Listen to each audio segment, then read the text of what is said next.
Muito bem, meus amigos, vamos lá, vamos voltar aos nossos trabalhos. E aqui é o seguinte: cláusula de barreira e cadastro de reserva numerado. Bom, cláusula de barreira, como eu disse para vocês, o STF já analisou o caso e entendeu que são constitucionais essas regras inseridas no edital, muitas vezes até com previsão na própria lei, quando existe uma lei regulamentando a carreira, como na magistratura, né? E são regras que impedem o avanço do candidato de uma fase para outra. Perceba que é intraconcurso, ok?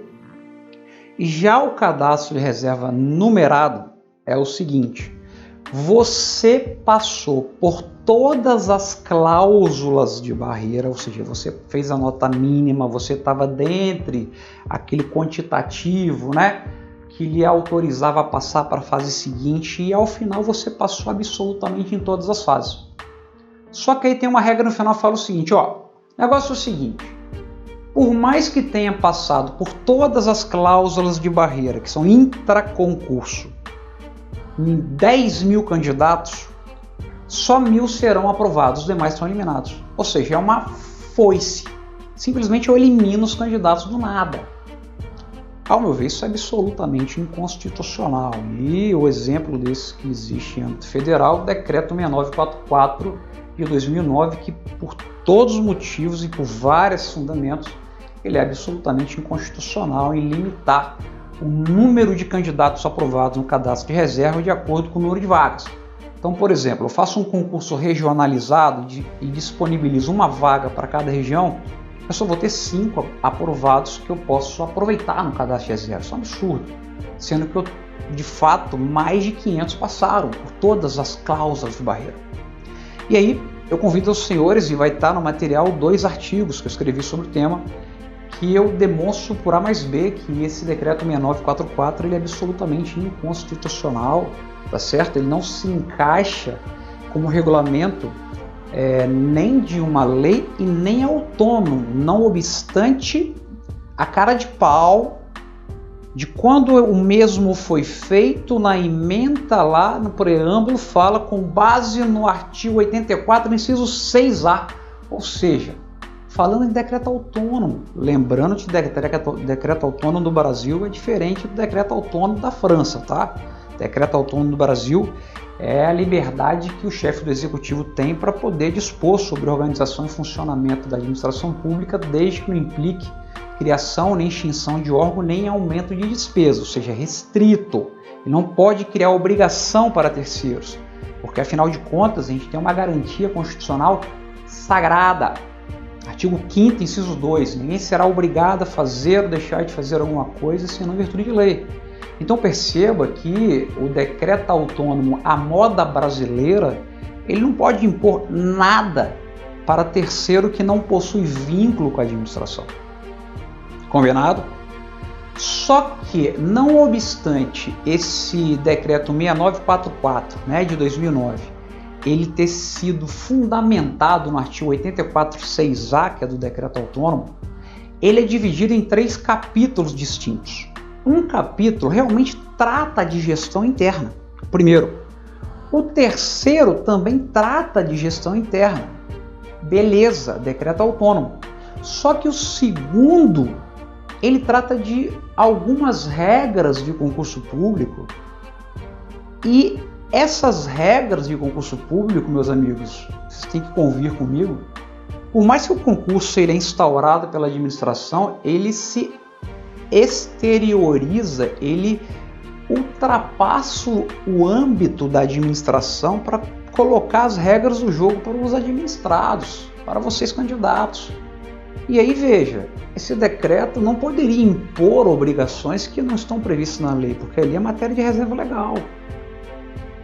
Então perceba que ali foi uma sacada que eles fizeram e passa batido por muita gente. Aquela parte não é.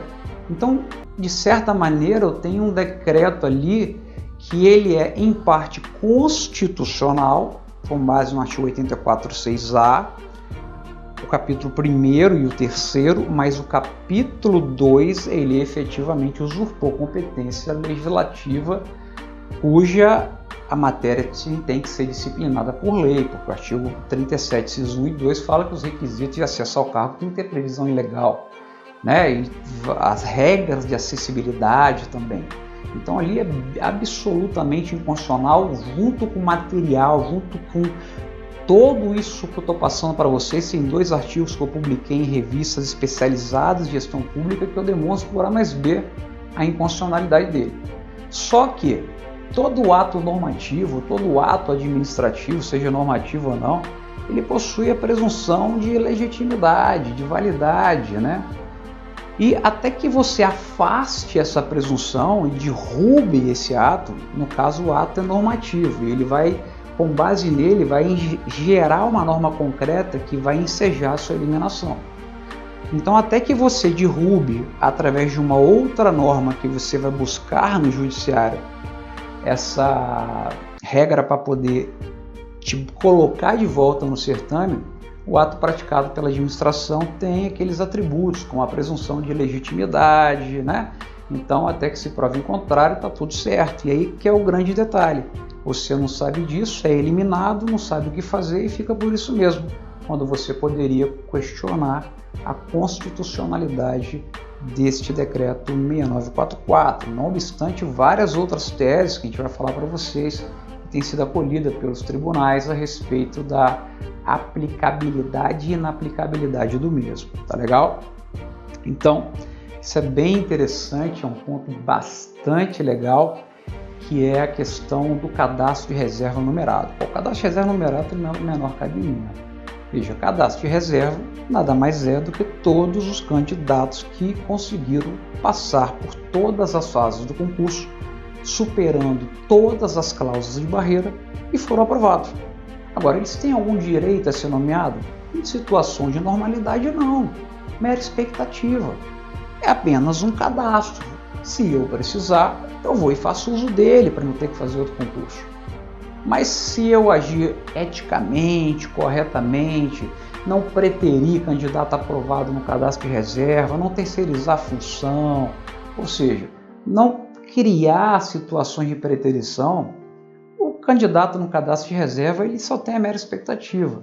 Só que infelizmente no Brasil, né, as coisas não são tão sérias como deveriam ser, ou seja, onde eu tenho um lugar, um órgão com concurso com prazo de validade em andamento, eu tenho ao mesmo tempo uma série de estagiários exercendo função típica do cargo, eu tenho uma série de terceirizados, tenho uma série de contratados temporariamente, tenho servidor em desvio de função, tem uma série de situações que, neste caso, faz com que aquela mera expectativa de direito do candidato que estava no cadastro de reserva seja convolada no direito subjetivo à nomeação. E aí ele prova isso daí e ele consegue ganhar. É a tese do Luiz Fux, né? Naquele julgamento do recurso extraordinário 311.837, em que ele foi relator e disse, né, que o mero surgimento de vagas não enseja o direito à nomeação, tem que ficar demonstrada a necessidade, preterição motivada, e a gente vai entrar em mais detalhes sobre isso, porque é um julgamento bem confuso, porque ele levou quase 3 sessões para ser finalizado e muitas pessoas não sabem efetivamente o conceito de preterição. Acha que preterição é simplesmente quebrar a ordem de classificação. Não é isso. Isso já está superado há muito tempo. Legal? Beleza. A gente se encontra no próximo vídeo. Espero que você esteja gostando e já vai sacando as coisas aí, tá vendo? Por exemplo, se porventura um edital limitar o número de aprovados ao final, por exemplo, para todo mundo passou em todas as fases, e no final ele chega e passa uma foice e elimina um monte, isso é inconstitucional. Eu tive um caso desse na magistratura e eu provei que isso aí não era cláusula de barreira e mais de 100 candidatos que tinham sido eliminados, eles foram ressuscitados, ok? Então, atenção aos direitos que vocês nem imaginam que vocês têm. Tamo junto.